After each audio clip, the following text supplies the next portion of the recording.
The call came on a Tuesday, which is the kind of detail that shouldn't matter but somehow does. Not a Friday, when bad news at least has the weekend to soften it. Not a Monday, when you're already bracing for the world. A Tuesday. I was eating leftover pasta in my apartment in Edmonton, watching rain streak down the window, when my phone buzzed with a number I didn't recognize. A 506 area code. New Brunswick. I almost didn't answer. The man on the other end introduced himself as a lawyer named Mr. Holt, from a firm in Moncton I'd never heard of. He said my grandfather had passed 3 days earlier. He said this quietly, the way lawyers do, like he was delivering a weather report. Then he said the part that made me set down my fork. He said my grandfather had left me everything. I hadn't spoken to my grandfather in 11 years.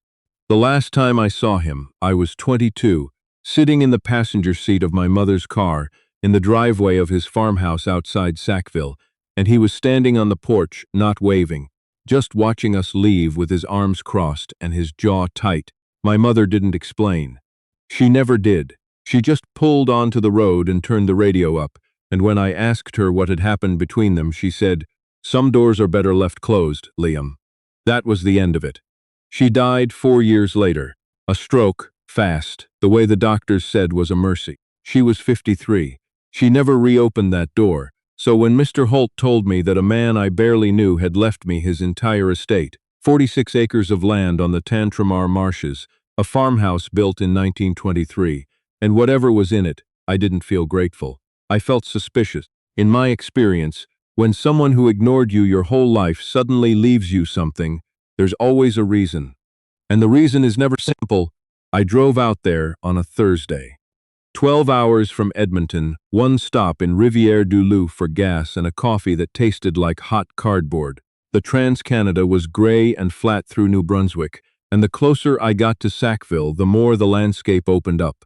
Those wide, impossible marshes that stretch out forever under a sky that looks too big. All that brown November grass rippling in the wind. I'd forgotten how flat it was, how exposed. The farmhouse sat back from the road at the end of a gravel lane lined with old Manitoba maples that had lost their leaves. White clapboard siding gone gray at the edges, a red metal roof starting to rust, the kind of house that had been standing long enough to look permanent, like it had always been there and always would be, with or without the people inside. My grandfather's truck was still in the yard. A 2009 F-150 with a cracked windshield and a piece of plywood in the bed. I sat in my car for a minute looking at it. It felt strange, the truck being there and him not. The lawyer had couriered me a key. It was a big old skeleton key, the kind you'd find in an antique shop, and it turned in the lock with a heavy click that echoed in the empty porch. The inside smelled like wood smoke and something older, wool, maybe, or the particular dust that gathers in houses that have been standing for a century. His rubber boots were by the door. A copy of the Sackville Tribune was folded on the kitchen table, dated 2 weeks before he died. A half-finished crossword, a pencil with the eraser worn down to nothing. I stood there for a long time, in his kitchen, with the key in my hand. It didn't feel like an inheritance. It felt like walking into the middle of someone else's life. I spent the first 2 days going through things the way you do, when you're trying to be efficient about grief that isn't quite grief. Sorting, cataloging, deciding what was worth keeping. His bedroom was sparse. A single bed with a navy wool blanket, a dresser, a nightstand with a Bible on it, and a glass of water that had evaporated down to a ring. The Bible had pages dog-eared throughout, but no notes in the margins, nothing underlined, nothing to tell me what he thought about anything.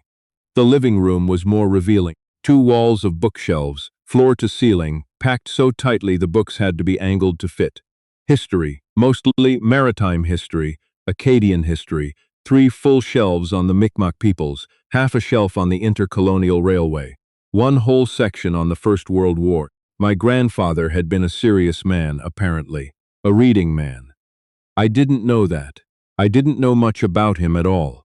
There was 1 photograph on the mantel, my mother, maybe 8 years old, standing in front of a Christmas tree with her arms wide open, laughing at whoever was behind the camera. She was missing a front tooth. I'd never seen that photograph before. I picked it up carefully, like it might break, and held it until my hands steadied. Whatever had happened between them, he'd kept that. On the third day, I found the study. It was behind the kitchen, tucked into what I'd assumed was a large pantry. The door was heavy, solid wood, and it opened onto a small room with a single window facing the marsh. Dark wood paneling, a roll-top desk, filing cabinets, a lamp with a green glass shade. The kind of room that said, "This is private," in every detail. I sat down at the desk. The roll-top was locked, but there was a small key taped to the underside of the center drawer with a piece of electrical tape. The kind of hiding spot so obvious it almost isn't. I peeled it off and opened the roll-top. Inside were three things: a leather-bound ledger, a manila envelope with my name written on it in handwriting I'd never seen before, and a bundle of letters tied with kitchen twine, addressed to someone named June at a post office box in Moncton. The envelope with my name on it first. Inside was a single sheet of paper in that same deliberate handwriting. Liam. If you're reading this, I imagine you have questions.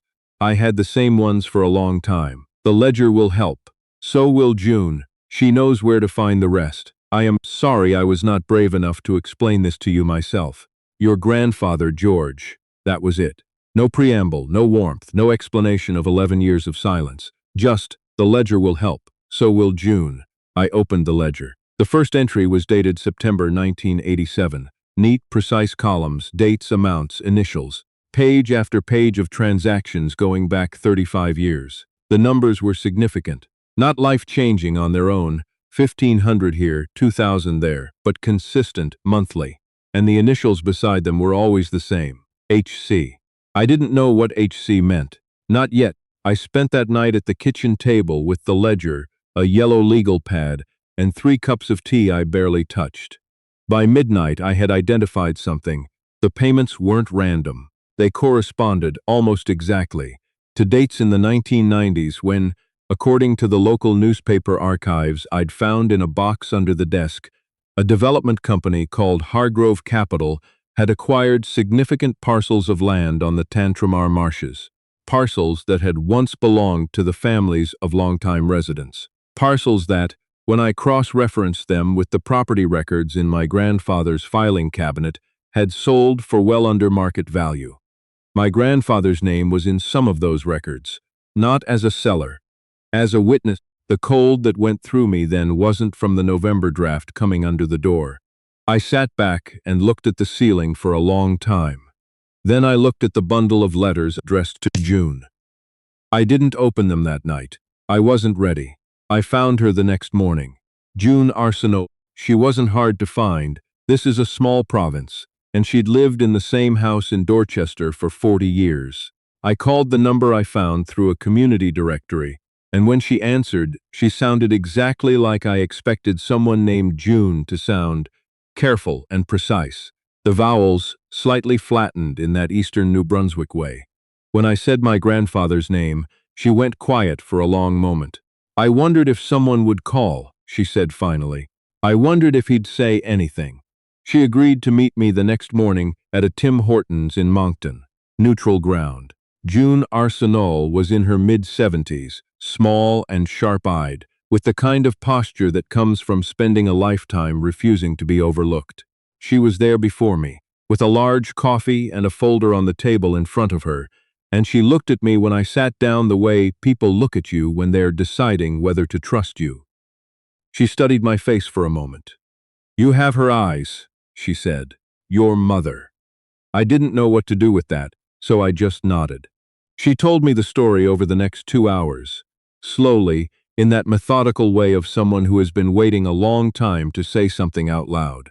In the late 1980s, a company called Hargrove Capital had begun quietly acquiring land across the Tantramar region. The company was based in Toronto, but operated through a series of numbered corporations, the kind of shell structure that was legal at the time and difficult to trace. They were paying below market value, and the mechanism was simple. They would identify properties with outstanding tax issues or irregular deed histories, then approach the landowners with offers framed as solutions. "Sign here, take this money, avoid the headache." Most people signed because they were tired or scared, or didn't understand what they were giving up. My grandfather had been one of the men who helped them identify properties. Not happily, June was careful to say. Not willingly. At first, he had known Harold Covington, H.C., from a curling league in the early 80s. A friendship, she said, though the word seemed to cost her something. Covington had worked for Hargrove Capital, and when the acquisitions began, he had come to my grandfather with a proposition. George knew the land. He knew the families. He knew who was struggling and who wasn't. That knowledge was worth money to a company trying to move quietly. My grandfather had taken that money for almost 2 years. Then, in the spring of 1989, a family named Thibodeau had lost their farm. 98 acres that had been in the family since the deportation, deeded to their ancestors upon their return. Gone for $43,000, a fraction of its value, because Covington had told them the deed had a cloud on it that would take years to clear in court. The cloud was fabricated. My grandfather had told Covington which questions to ask to frighten them. He had known what was happening. He had known, and he had done it anyway, and then he had stopped, completely, abruptly, in the fall of 1989. June didn't know exactly why, whether it was the Thibodeau family specifically or something else, but she knew what he'd done after. He had spent the next 30 years keeping records. Every transaction he'd been part of, every amount, every name, every date. A ledger that was, by the time he died, a near-complete accounting of what Hargrove Capital had done in this region and the names of the local people who had helped them. He couldn't undo it, June said quietly, wrapping both hands around her coffee. He knew that, but he thought maybe someone could use it to help. I looked at the folder on the table. "That's what's in there?" I asked. "Copies," she said. "The originals are what he left you." I drove back to the farmhouse in the gray afternoon light with the folder on my passenger seat and my grandfather's explanation shifting and settling in my head like gravel. He had been complicit. He had taken money to help displace families from land they'd held for generations. He had been, at minimum, a small cog in something predatory and wrong. He had also spent 30 years trying to create some record of accountability that he himself was too afraid to use. Neither of those facts canceled the other out. That was the part I kept returning to. My mother had known. She must have some version of it, at least. Enough to put her in that car with her jaw tight and her eyes fixed on the road and her hand reaching for the radio dial. I thought about the gap between the photograph on the mantel, her, 8 years old, arms wide open laughing, and the woman who drove away from this driveway and never came back. Whatever he'd told her, or whatever she'd found out, she had decided some doors were better left closed. But she hadn't told me to keep them closed. She'd just said it. That's different, I think. I sat in the farmhouse kitchen again that night, with the ledger and the copies in the folder, and a phone with a low battery, and I thought about what I was holding. Hargrove Capital had been dissolved in 2003, but its principals hadn't disappeared. One of them, a man named R. Covington, presumably the son of Harold, who had died in 2011, was currently sitting on the board of a provincial real estate investment trust that managed several large commercial properties in Moncton and Fredericton. The family had done well. The Thibodeau family's land was now a wind farm access road. I'm not going to tell you I made the decision easily, because that would be a lie. I sat with it for 3 days. I called my cousin in Vancouver, my mother's brother's son, someone I'd barely spoken to since the funeral. And I didn't tell him what I'd found, just asked him if he remembered anything about our grandfather. He said he'd always thought the man was a coward but couldn't say why exactly, just a feeling. That was something, though I couldn't have said what. I thought about what June had said. He thought maybe someone could use it to help. I thought about the word maybe, the uncertainty of it, the hope inside the uncertainty. On the 3rd day, I called a journalist at the CBC who'd done a series on land expropriation issues in Atlantic Canada. I'd found her name in an archive search. I told her I had documentation. I told her what it documented. She was quiet for a long moment, and then she said, "Can you send me photographs of the ledger?" I sent her photographs of every page. The story ran 6 weeks later. It named Hargrove Capital, Harold Covington, and 4 other men who had worked with him in the region. It named the numbered corporations. It identified 17 families who had sold land under duress between 1987 and 1994. It quoted land use lawyers and Acadian heritage advocates and a professor at Mount Allison who specialized in property rights. It did not name my grandfather. That had been my one condition, not to protect him. Exactly. He was dead, and protection wasn't the right word. But because the ledger was his attempt at accountability, not mine to define. He'd done the work. He'd been afraid to use it. The least I could do was let him be part of the answer without turning him into the story. June called me the morning the piece published. She didn't say much. She thanked me, and I said I hadn't really done anything, and she said, "You answered the phone," and then there was a silence that didn't feel like a bad silence. I stayed at the farmhouse through December. I don't entirely know why. I told my job I needed a leave, and they gave me 6 weeks, and I just stayed.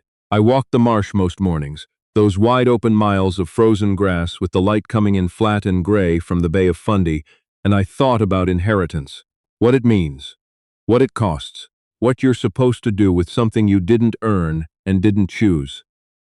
I cleared out the study carefully, the way you clear out something that mattered. I cataloged his books. I kept the ledger, the original, in the filing cabinet where I'd found it, because it seemed like it belonged there. I kept the photograph of my mother from the mantel. I put it in my bag the day I finally drove back to Edmonton, in January, when the highway was icy and the sky was the color of old tin. I've looked at it a lot since then. Her with her arms open, tooth missing, 8 years old, laughing at someone I never met. He kept that photograph for 40 years. Whatever else he was, he kept that. I think about the ledger sometimes, sitting in that farmhouse that now technically belongs to me, in a place I'm not sure what to do with. I think about the difference between a secret kept out of shame and a secret kept against the day when it might be useful. I think about my mother on that road, turning up the radio. I think about June saying you answered the phone, and what it means to show up for something you had no hand in creating. I didn't do anything heroic. I made some phone calls. I sent some photographs. I stayed in a cold farmhouse for 2 months eating tin soup and reading my grandfather's books and trying to understand a man I never really knew. But I think, if he was watching somehow, he would have said, "That's enough. That's what I was hoping for." He left me 46 acres of marsh grass and a century-old farmhouse and a ledger full of things he was ashamed of. He left me a photograph I'd never seen and a letter with no apology in it and a name, June, and the rest was up to me. Some inheritance is money. Some is land. Some is a door left slightly open by someone who couldn't quite bring themselves to walk through it. I walked through it. I think that's what he wanted me to do all along.